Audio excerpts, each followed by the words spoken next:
Ito na naman tayo sa Bonifacio Global City, BGC. Balik BGC po tayo, naglakad-lakad lang tayo. Naglakad-lakad tayo, nakarating tayo rito. Ngayon, sasamantalahin na rin natin kasi para maiba naman po yung lugar natin ng pagbablagan. No? Narito po tayo sa Bonifacio Global City. Ito po ang lugar natin. Mamaya iikot ko po kayo. Okay. So, pag-uusapan natin ngayon, ito po, no? Ito pong si Senator Cayetano ay inokasahan po itong si Senator Lacson na magaling mag whitewash. Magaling sa madaling salita ang whitewash po. Ayan po yung magaling pong maghugas ng mga kasalanan, manghudas ng mga kasalanan. Pakiano nga po, magwan lang po kayo kung dinig po ang ating sounds. Kung meron po kayo naririnig. Magto po kayo kung naririnig nyo po yung background noise kasi may mga sounds po rito. Baka anong tawag doon? Ma-copyright tayo. One lang po kung wala kayong naririnig pala. Pag yung may naririnig po kayong background, magto po kayo. Naririnig nyo po ba yung background sounds? Okay, maraming salamat. So pag-usapan din po natin, ito po, talaga pong burado po, no, yung mga nagpapakalat po kasi masyadong binibaby nitong mga mahilig mag-ampon sa mga kriminalidad. Binibaby po nila yung mga batang kriminal, no? Yung gusto po nilang palabasin na na-impluwensyahan lang po itong mga batang kriminal ng kanilang nasa kapaligiran. Pero sa totoo lang po, may edad na po yan eh. Kaya sang-ayon tayo na babaan yung criminal liability. Kasi lalo na po, no? Alam na alam po nila. So hindi po ito test. Sa tingin ko, yung pong ginawa nila ay hindi po yan yung walang kamuwang-muwang tapos nanonood ng mga video game. Ganyan po kasi. Ganyan po kasi yung gustong palabasin ng mga tukmolins na walang kamuwang-muwang to at na-impluwensyahan lang ng mga pinanunood o ng kanilang mga nilalaro. Pero sa lahat po, katulad po ngayon, yung una pong nakahuli dito, isa po sa mga fireman na una nagresponde doon sa lugar. Ang tanong daw po sa kanya ng bata, makukulong ba ako? So alam po ng mga bata yung ginawa nila, aware sila. Tapos ang tanong po, makukulong ba siya? Ibig sabihin, talagang tinitest po nila yung pong Kiko law, no? Yun yung sinasabi natin na tinitest nila mismo yung nilalaman ng batas. Okay? At iba pa pong mga balita, pero bago yan, kung bago ka pa lang dito sa ating channel, mag-subscribe ka na. Dahil ito lang ang tanging channel na may kinikilingan, may pinapanigan. Una sa balita, huli sa impormasyon, kaya ano pang hinihintay nyo? Pindot na, okay, pag-usapan natin, no? Alam po ninyo, ito po, kung ano na lang po yung nauna rito, no? Ay, thank you very much kay Josephine Pascual na nagbigay po sa atin ng $3 na pangkape. Maraming salamat, Josephine Pascual. Okay. Pawis na pawis tayo. Ang sarap pong pagpawisan. Ang problema ko yung pabalik. Sobrang init na mamaya. Baka it's either mag-grab tayo o kaya ay bumiyahin na lang tayo mamaya pagbalik. O kaya ko pa po yung lakad. Ang problema natin yung init. Wala tayong payong. Okay, ito po. Unang balita natin. Pasok na agad. Ito po, sabi ni Auntie Claire. Pinupuri po itong si Leni Robredo. Ayan. Sabi po ni Auntie Claire, ang totoong lingkod bayan ay hindi bulag sa mga ginagawang trabaho at programa ng gobyerno, hindi naninira. Yan, para sa pansariling pag-angat at hindi ginagawang katatawanan ng kalusugan, buhay o kamatayan ng isang tao. Kala mo, ang galing magsalita ni Auntie Claire, no? Kala mo, concern talaga sa Pilipinas. Si Mayor Leni Robredo ay bukas ang mga mata at puso sa mga magagandang programa ng gobyerno. Walang hatakan pababa o siraan kung hindi puspusang trabaho lang para sa bayan. Okay, ang sarap pakinggan, no? Si Leni daw po ay bukas po ang puso sa magagandang proyekto. Hindi raw po naninira ng proyekto. Totoo ba yan? Hindi naninira talaga si Leni, hindi naninira. Alam po ninyo, magtotohanan po tayo. Ano po bang sisirain? In the first place, meron ba kayong proyekto? Ano ba ang proyekto ng pamahalaan na sisiraan ni Leni? Meron ba kayong war on drugs? Meron ba kayong hindi po totoo yan na hindi naninira si Leni. Wala lang talagang makita na proyekto kayong ginagawa kaya walang maisira. Okay, in fact, nung panahon po na siya ay Vice President, ito po ang pangunahing kritiko, no? Lahat halos sa gobyerno, lahat halos ng Pilipino, 90%. Ang rating po ni Tatay Digong 90% lagi, no? Lahat po ng mamamayan, halos lahat, siyam sa bawat 10 mamamayan, aprobado po ng ginagawa ni Tatay Digong. Samantalang ito si Leni, nung Vice President siya po, pangunahing naninira po yan, no? Ng mga trabaho ng pamahalaan. So, isa-isahin po natin yung mga paninira, no, ni Leni Robredo nung panahon po ni Tatay Digong. Ibig sabihin, kaya po hindi naninira ngayon si Leni Robredo, kakampi nyo eh. Alangan naman siraan kayo, di ba? Tsaka ikalawa, ano naman sisiraan niya? Wala naman kayong proyekto. Kaya isa-isang proyekto niyo, flood control, puta, palpak pa. Siyempre, hindi sisiraan ni Leni Robredo. Nagbigay si BBM ng 500 million pan-repair eh. Puring-puri. Bakit? Nagbigay na naman ng pabahay sa Naga. Di ba? Ganyan lang po eh. Yung, maganda rin yung technique nito ni BBM. Yung mga sikat po na politiko na dati niya nakalaban, katulad ni Leni at ni Isko, binubuhusan niya ng tulong. Paano nga naman siya babanatan pa ni Leni kabibigay lang ng 500 million. Ibig sabihin mga kapatid, 100 million ang binigay ni BBM dun po sa lahat na po sa Sarangani, sa Jensan, lahat na po na nalindulan.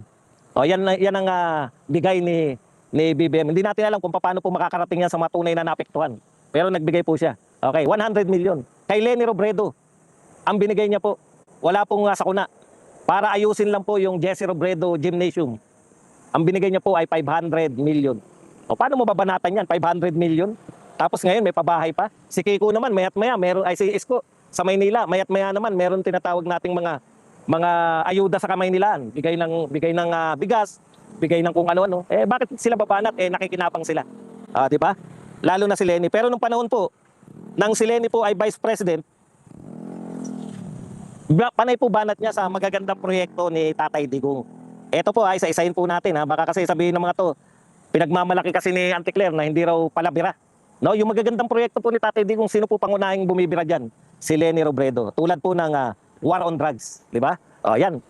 Dumadayo pa po si Leni sa ibang bansa para siraan yung war on drugs ni Tatay Digong. Alam po natin yan. Kaya nga yung mga sip-sip kay Tatay Digong, gusto po na idemanda o gusto pong impeach itong si VP Leni at that time. Sabi po ni Tatay Digong, no, huwag niyong pakialaman yan. Yan ay binoto ng taong bayan. Hayaan niyo siya. Yan po. Ganyan po ang tao ng mama. Kahit na wala nang ginawa, no? Yung si Leni Robredo, kahit wala na pong ginawa kundi siraan siya, ayaw pa rin po ma-impeach. Etong nakaupo sa Malacanang ngayon, grabe. Di ba? Pucha, talagang warakan eh. Pinakulong si Tatay Digong. Yan po yung ganti niya sa pagpapalibing ni Tatay Digong sa libingan ng mga bayani sa tatay. Tignan niyo naman. Ayan po ang ganti ni BBM sa pagpapanalo ng mga Duterte sa kanya. Sa totoo lang, hindi naman talaga mananalo yan kung hindi dahil kay BP Sara eh. Alam natin lahat. Okay. War on drugs, pangunahin po. Napakagandang programa. Nung panahon po ni Pinoy, naku po, ang lala na po ng droga. Imagine niyo kaya nga po nanalo si Tatay Digong. Bakit siya nanalo? Po yan, ang plataforma niya, magkukondak ako ng war on drugs. Di ba? Yan pong mga drogista, mga drug lords na yan, papatayin ko yan. Di ba? Yan yung mga ano. Kaya, sasabihin niyo na pangit ang war on drugs. Pucha, yan ang gustong-gusto ng mga Pilipino noon, kaya nanalo si Tatay Digong. Kahit walang ganong pera yun. Yan. So, binanatan niya po yung war on drugs ni Leni Robredo, kaya hindi po totoo na hindi siya bumabanat. Hindi lang siya bumabanat kahit napakalaki ng kapalpakan dahil kakampi niya. Hindi bumabanat kay Bongbong kasi nga kakampi. Di ba? Bakit mo babanatan yung nakikinabang ka? 500 million ang katapat niyan. Okay. Ikalawa, pandemic response and relief. Pati po yung napakagandang pandemic response ni Pangulong Duterte. Napakarami pong puna dyan ni Leni Robredo. Natatandaan nyo yung mga sinasabi niya na kung hindi daw dahil sa mga turistang inchik, binanatan pa yung mga turist na pumapasok sa atin noon. Hindi naman po, tapos yung pati po yung nagligtas sa atin, yung mga, anong tawag dyan? Yung kinulong tayo ni Tatay Digong.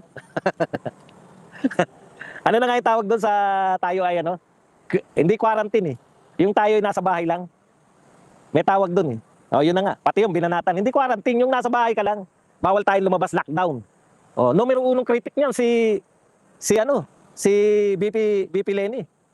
Nag-lockdown tayo. Yun po yung kaya hindi nag-spread yung COVID sa atin dahil ni-lockdown tayo eh. Unlike sa Amerika at that time na kaya dyan palpak si di ba? Si Donald Trump, pucha, biyahe pa rin ng biyahe yung mga Amerikano eh. Hindi mo kayang pigilan yung kalayaan ng mga Amerikano, kaya galit na galit sila sa lockdown. Yan si Leni Robredo. Ano pa ang mga binanat niya? Ito po, 'di ba, yung medical approach daw, wag daw military approach. Kaya nga naasar diyan si Tatay Digong, ikaw na bumili. Yung panahon po na walang mabili.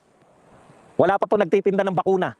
Panay ang banat ni Leni Robredo, bakit hindi tayo naghanap ng bakuna at panay military means? Yung lockdown sa kanya, dinidescribe ni Leni na military. Kaya yan po, nung panahon po ni Tatay Digong, si Leni Robredo, wala nang ginawa yan kundi umatake. Ngayon lang po yan hindi umatake kasi nga kakampi. Yun eh. Kakampi siya ni BBM. Huwag na tayo magbulahan. Yan talaga yung nangyari. 500 million, puta, angal ka ngayon. Bulag-bulagan na yan sa mga flood control. Oh. Ano pa? Foreign relations, yan, yung pakikipagkaibigan natin sa China, binabanatan din yan. Natatandaan ko nga yung mga pati nga po yung ano, yung napakagandang Dolomite Beach. Ha? Alam niyo po yung Dolomite noon, basurahan po yan. No? Diyan po, taihan po ni Ridon yan, kaya galit na galit si Ridon sa ano eh. Sa, sa Dolomite eh. Malamang diyan umi-F si Ridon. Gusto niya pa imbestigahan yung Dolomite, di ba? Bakit daw pinaganda yung Dolomite? Ong-ong din eh. Malamang dyan umi-F si Ridon. Taihan po yan eh, yung kahabaan ng Dolomite na yan. Tapos pinaganda. Si Leni Robredo rin ang maatake dyan. Ano pa mga inatake niyan? Kaya hindi totoo yung sinasabi mo, Anticlear. Nabuti pa si Leni Robredo, nakakakita ng, pati nga yung build. O nga pala, yung halos wala ka nang maipinta sa build ni Tatay Digong. Pero si Leni Robredo, puta, bigas na. Ha? Dapat daw, bigas na lang daw kaysa mga tulay. Mga utak eh. Binibira nila eh. Pandemic na raw, nagbi-build pa si Tatay Digong. Mga eng-eng talaga eh. Yan po. Tama naman, hindi bumabanat ngayon. Ngayon lang, pero noong araw, nung hindi niya kabati yung presidente, hindi lang siya pinapansin ni Digong kasi wala rin naman pumapansin sa kanya na tao eh. Basta maganda talaga ginawa mo. Kaya react na react to. Kasi nga, sa mga tao, di ba, bad shot sila sa mga tao. Kaya, ang gagawin mo, pag yung mga tao hindi ka pinapansin, yung mga tao masama ang dating sa'yo, ang gagawin mo, sisiraan mo na lang yung mga nag-criticize. Papakulong mo, katulad ni Tatay Digong, pinakulong sa dahig. Kakasuhan mo, katulad ni BP Sara, pina-impeach ngayon. Lahat ng mga kakampi, si Pastor Kibuloy, nakakulong. Si Senator Bato, nagtatago dahil kinasuhan sa dahig. Et cetera. Sila Bongo, si Rodante Marcoleta. Ayan po, may mga nakaambang kaso sa kanilang lahat. Yun pong, kaya raw, pinagmamalaki nila ngayon na walang warrant of arrest kasi pinalagan sila ng pamunuan ng iglesia eh. Parang nagpahiwatig, we are one, sabi ng mga leadership ng iglesia. Yari sila dyan. Hindi po dahil sa ayaw nilang ipakulong si Marcoleta. Talagang yayariin sila, papalagan talaga sila ng iglesia ni Cristo. Kaya pong magpalabas ng iglesia ng milyon. Ha? Pag pinakulong po si Senator Marcoleta. Kaya yung mga sinasabi nila na palaangan lang yung mga Duterte. Normal po yan. Ganyan po talaga trabaho ng oposisyon. Kaya yung mga nagkiklaim po na oposisyon, katulad po nitong mga nila Risa Ontiveros, mga coops kayo. Meron bang oposisyon na hindi nyo man lang ino-oppose? Kung anong lahat ng ginagawa ng gobyerno, pati po nakawan sa gobyerno, hindi nyo nga binabanatan eh. Paano kayo naging oposisyon? Pati yung mga very obvious na nakawan sa gobyerno tulad ng flood control, hindi nyo naman ino-oppose.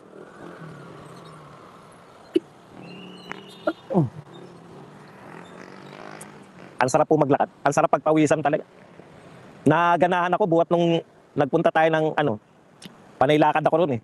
Sa HK. Ngayon, hinahanap-hanap ko paglalakad. Ang problema ko yung pabalik. Mainit. Baka magganon lang tayo. Mag-grab tayo mamaya. Pag namahala, lakad. Lakad libre. Okay. Punta na po tayo rito sa sa iba pang balita.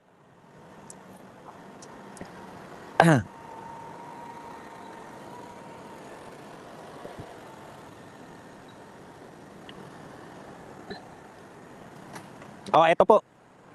Yung patuloy po na sinisisi yung mga nasa kapaligiran ng bata. Mga bata na yung namaril sa sa Tacloban. Ito po yung yung 15 anyos yung 15 anyos na kasama, yung 14 ligtas eh, wala siyang criminal liability, di ba? Kasi 14 anyos, kahit minor de edad ka, basta 15 patas, 15 hanggang 18, meron kang criminal liability, di ba? 15, 15 years old plus 1 day. Yan yung 15 years old plus 1 day hanggang 18, meron kang depende.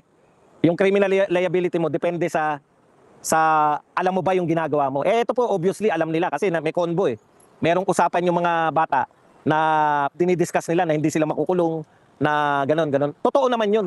Kita mo yung 14 anyos, hindi po makukulong yun. Dahil po sa batas ni Kiko. Kaya yung si Kiko Pangilinan, lahat ng sinasabi niyan, kalokohan po yan, palusot na lang yan.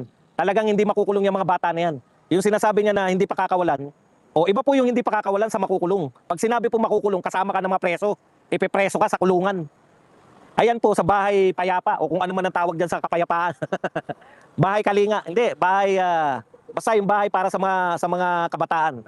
Hindi po sila makukulong. 1 taon lang po yung 14 anyos, 1 taon lang po, i-rehab lang. Imagine, ilan yung napatay nila? 3, ilan yung sugatan. Pero dahil sa batas ni Kiko, 1 taon lang sila. Hindi pa sa kulungan ha. Doon lang po sa bahay, kung ano man ang tawag doon sa mga bata na yun. Okay.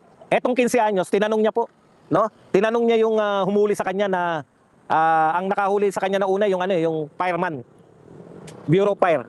Tinanong niya kung makukulong ba siya. Hindi po siya concerned kung ilan yung napatay niya o ano nangyari. Kaya ito po, yung test po nila, hindi po yung ay napanood natin yung violenteng video game kasi yun yung pinalalabas ng mga tukmol para mailayo kay Kiko Pangilinan, yung CC. Yan po yung pinalalabas nila na yung mga video games na pinanonood. Kalokohan po yan. Tayo po nagbaril-barilan tayo, barilan ang laro natin nung maliliit tayo, di ba? Nakapatay ba tayo? Puta, katarantaduhan po yan, di po sa laro yan. Iba po yung kaso ng mga bata na yan. Kaya tinitest nila Tinitest nila yung nilalaman ng batas. Yun po ang katotohanan. Okay. Ito po, pinalalabas po nitong hinayupak na vlogger na si Jesus Palsis.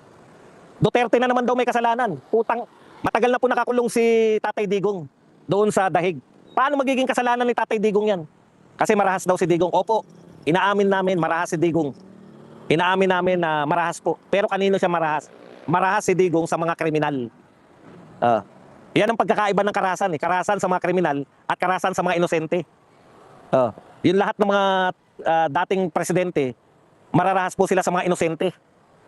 Yan pong pangangalaga sa mga adiksyones, mga drug lords, etc. Karahasan po yan sa mga inosenteng mamamayan.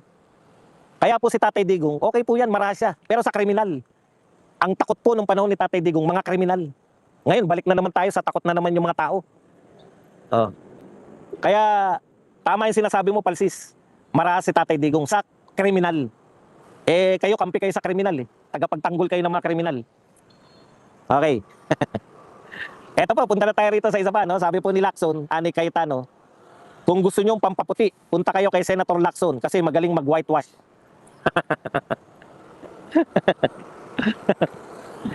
Yung mga medyo, ang mga kutis po ay hindi gaanong kaputian. Gusto nyong pumuti? Magpa-whitewash kayo kay Lacson. Yan po ang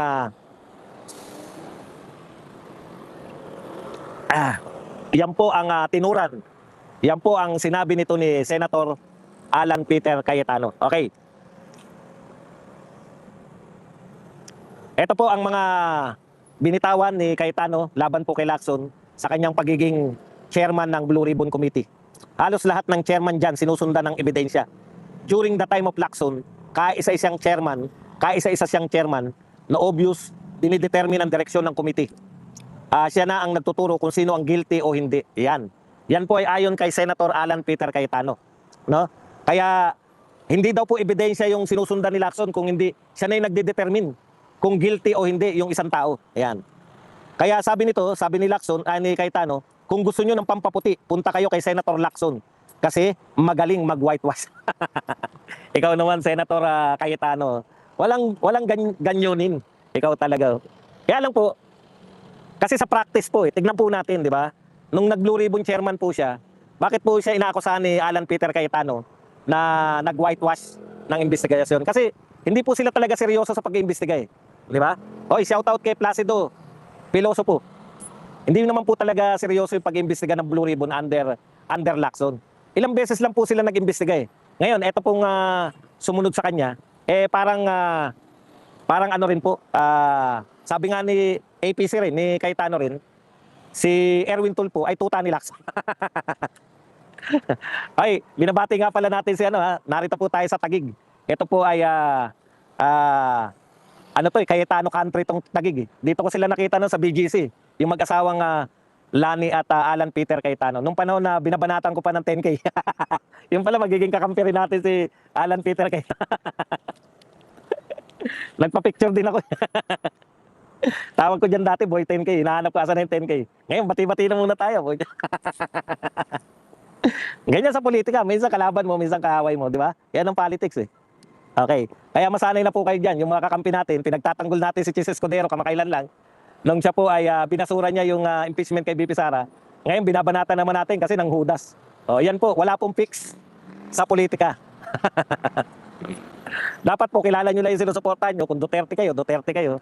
O, ano, bumaliktad sila sa Duterte, kalaban na natin sila. Ganun lang kasimple yun. Mapapalingon ka talaga sa dami ng magaganda tanawin talaga rito sa BGC. Kahit pawis na pawis, mamaya may baon naman akong t-shirt. Okay. Sana po Senator Erwin, kasi ang laki po ng ang laki po talaga ng nanakaw sa atin, no? Sabi nga ni Senator Cayetano, mas malaki pa to kaysa sa pinag-usapang impeachment eh. Magkano lang ba yung impeachment? Eto po, trillion po. Wala pa nga pong billion yung pinag-uusapan natin sa impeachment eh. Di ba? Yung buong binibintang nyo kay BP Sara na confidential fund, wala pa po yung 125 million. Ang layo po niyan. Ito po, flood control. At napakarami po naapektuhan itong flood control na to. Imaginein po ninyo, napakarami dahil hindi lang po yung pati po buhay ng tao, ang dami na pong natigok dahil binabaha sila. Dapat hindi nangyari dahil binadgetan po natin tapos wala pa rin po. Ay ang problema, mukhang patatapusin daw muna tong impeachment. Kaya nga po sabi ni Cayetano, dapat mag-multitasking kayo. Hindi po ubra na kalimutan natin yung malawak na nakawan. Dito po sa pinagmamalaki nyo, si BBM po ang unang nagpalutang, anong tawag dyan? Unang nagsabi ng katiwalian sa flood control. Tapos sabay ngayon, kakalimutan lang natin. Aba, hindi po maaari yun. Kinakailangan po, tuloy-tuloy po yung pag-iimbestiga dyan. Senator Lacson, sabihan mo yung, ikaw kasama ka ngayon, di ba? Ikaw, baliktad na kayo ni Erwin Tulfo. Si Erwin Tulfo nang yung chairman. Nagkabaliktad lang kayo. Dati ikaw ang vice chairman eh. Ngayon, si Erwin naman. Sana wag niyong kalimutan kasi nung nakay Marcoleta yan, talagang tuloy-tuloy po yung investigasyon. Napakapangit po yung sinasabi na mag-move on na tayo. Hindi po pwedeng mag-move on. Trillion po, daan-daang bilyon po ang sinasabing pinamigay sa mga maleta, sa mga politiko. Nakakapagtaka nga, wala pa rin nakukulong na mastermind hanggang ngayon. Biruin nyo, yung mga tinatawag nating state witness. Alam nyo po, naniniwala ako pag sinabing state witness, kaya ka kinuwang state witness, ikaw ang kalutasan di ba? Hindi ka naman kukuning witness nang hindi mo kayang lutasin. Bakit ka pa naging state witness? Yung mga state witness po ngayon, billion. Billion po yung isusuli ni Bernardo. O ibig sabihin, mahigit billion ng kanyang nanakaw. Tapos naman, nagsoli na ng 100 million sa Alcantara. Ngayon, magsasoli pa rin daw ng 300 million. Aminado po to ng mga kumita. So, bakit po walang maituro ng mga mastermind? Yun yung problema natin eh. Hindi po nararapat. Kayo po, kung matino po kayo, lahat po, pati po si President Marcos nagsabi na yung dapat managot yung mga magnanakaw dyan sa flood control. Bakit po mag-move on na lang? Doon ako nagtataka eh. Bakit move on?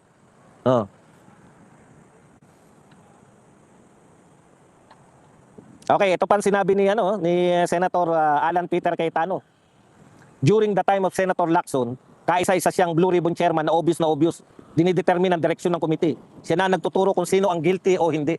Dapat nag-iimbestiga hindi yung hindi natin isasalang. May mga kondisyon, di ba?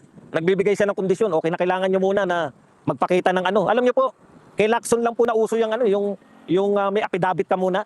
Dati pag inimbitahan ka, parang sinasabi ni Lacson na mas mabigat yung affidavit kaysa sa panunumpa sa Senado. Hindi naman ako naniniwala doon. Kasi kung mas mabigat po yung affidavit kaysa sa panunumpa sa Senado, bakit pa nanunumpa sa Senado? Bakit pa nag-hearing? Magbigay na lang ng affidavit, di ba? Hindi po eh. Mas mabigat po yung nag-appear ka, nanumpa ka, tinatanong ka. Kasi sa pagtatanong ng mga senador, doon lang po makikita kung nagsisinungaling yung mga witness o yung mga resource person. Ayun po yun eh. So, malaki po, marami pong dapat itama sa paraan po ng pag-iimbestiga nila. Okay. Ito po, si Kiko Barsaga. Sabi po ni Kiko Barsaga, syempre, biro lang to. Kasi hindi na po siya congressman. Sabi po ni dating congressman Kiko Barsaga, sa susunod na pasukan, di na kami mamimigay ng school bags at libro. Mga bulletproof vest na ang pamimigay namin. Yan po ang sabi ni Congressman Kiko Barsaga. Loko ka talaga, Kong eh. Kaya ka tinatanggal eh. Lapit mo nga ulo mo, Kong. Ayusin na. Ito po. Pinalalabas, ewan ko kung paano po nila mapapaniwala yung tao. Parang pinalalabas po ng prosecution team na masama yung ginagawa ng depensa na nangungopia raw. Copying yung mga testigo. So may testigo sila, may testigo rin po yung depensa. Bakit daw kinokopya? Ang tanong ko, yung testigo nyo ba ay nagsasabi ng totoo? O, di ba? Kayo ba ay naniniwala sa testigo nyo? Kumbaga, bakit kayo matatakot kung kukuning testigo ng kabilang panig yung testigo nyo? Halimbawa, si Madriaga lang naman kilala natin. Halimbawa, totoo na nagsasabi ng totoo si Madriaga. Bakit kayo matatakot na gagawin siyang testigo nila BP Sara? Kung nagsasabi siya ng totoo. Eh di pabor nga sa inyo yun. Kasi mismo si BP Sara, alam niyo po, makikita po yung mga testigo kung nagsasabi ng totoo hindi sa pag isinalang po siya, di ba? O ngayon, bakit po kayo natatakot na isalang siya ni BP Sara o ng kampo ni BP Sara? Kung siya po ay nagsasabi ng totoo na magnanakaw si BP Sara, di ba? O. Yun yung anong tawag doon? Yun yung sinasabi ko na wala dapat usapin. Mas matuwa dapat kayo kung yung testigo ninyo ay testigo rin ng depensa. Ibig sabihin, mapapatunayan nyo talaga yung bintang nyo kay BP Sara sa ikalawang pagkakataon. O, ano po ang masama doon? Wala po akong nakikitang masama eh. Masama lang yun kung nagsisinungaling yung testigo nyo. Pabor sa inyo kasi pag yan ay testigo rin ng kalaban, tatanungin nila. Malaya silang makakapagtanong. O, yun yung sinasabi natin. Okay. Kaya wag nyo po, eto po ang masama, no? Eto po, panibago na naman pong anong tawag dito? Panibago na naman pong krimen na naganap sa isang eskwelahan. Dito po, Manila Times po to. Nasundan na po agad. Bacolod City, grade 9 student was stabbed by schoolmate on Tuesday afternoon outside the premises of Julio Ledesma National High School in Teachers Village, Barangay 2, Barangay 2 in San Carlos City. Authorities reported on Wednesday, June 24, 2026. Okay, grade 9 student po, nasaksak. Hindi po sinabi na kung napatay o hindi, no? Another grade 9 students, biktima na naman po ng karahasan sa eskwelahan ng kanyang schoolmate, nasaksak po. June 24. Nasundan na po agad. Alam niyo po, pag hindi po nakita ng mga bata, no? Kasi ngayon nakakatakot, pinagtatanggol pa po ng mga kulang-kulang din, ng mga senador natin, si Subiri, si Gatchalian, pinagtatanggol po nila yung katamaan ng batas na yan, no? Pero hanggat wala po nakikita na parusa itong mga kabataan natin, lalo na yung mga high school, nakita nila, oh, hindi pala makukulong yung mga yan. Aba, magiging ano pa po nila yan, magiging inspirasyon. Sa mga lukulukong bata, magiging inspirasyon pa yung shooting sa Tacloban. Kita nyo, nanaksak naman ngayon. Kabataan sa Bacolod. Particular dyan sa Julio Ledesma National High School. So, sana po mag-ingat po tayo sa kabibintang sa mga computer games. Dapat makita po ng mga bata na may pananagutan sila. Yun po eh. Wala eh. Parang nakikiramay kami, generic. Nakikiramay, nalulungkot kami. Sana po, wag nang maging inspirasyon ng mga lukulukong bata itong naganap sa Tacloban at naganap sa Cavite at ngayon naman po sa Bacolod City. Sana seryosohin po ng mga nasa otoridad. Ako, simple lang naman yung panukala ko dyan eh. Police visibility lang. Ikot-ikot lang, kahit may 1 pulis o 2 pulis bawat eskwelahan, maya't maya. Kung magkakatabing eskwelahan, ikutan lang nila na ikutan. Mas maganda na po yung ganun na para maiwasan hanggat hindi pa po naayos yung batas. Matagal po yan eh, yung pag-ayos ng batas. Pero pwede naman po ngayon na magkaroon po o kaya mga barangay, di ba? Hindi lang naman po pulis ang makakapagpaligtas dyan, pati mga barangay. Pwede pong bawat barangay, mag-ano sila dyan, mga barangay tanod, volunteer, etc. Sa mga eskwelahan, habang mainit pa kasi nai-inspire po yung malulok mga bata eh. Okay. Ako po hindi po ako naniniwala sa yung naglaro ka ng violenteng tapos o nanood ka ng violenteng TV, violente ka na, hindi po. Siguro, ang isa sa mga katangian ng kabataan ngayon, hindi na po sila talagang yung sociable, di ba? Lagi na lang nakakulong sa kwarto, laro na lang ng laro. Yun, pwede pa. Pero yung sabihin nyo, dahil naglaro ka, magiging violente, hindi ako naniniwala. Okay, yan lang po ang ating topic dahil mahirap pong sumusobra na po init. Ako ba hindi malabo kasi medyo malabo ko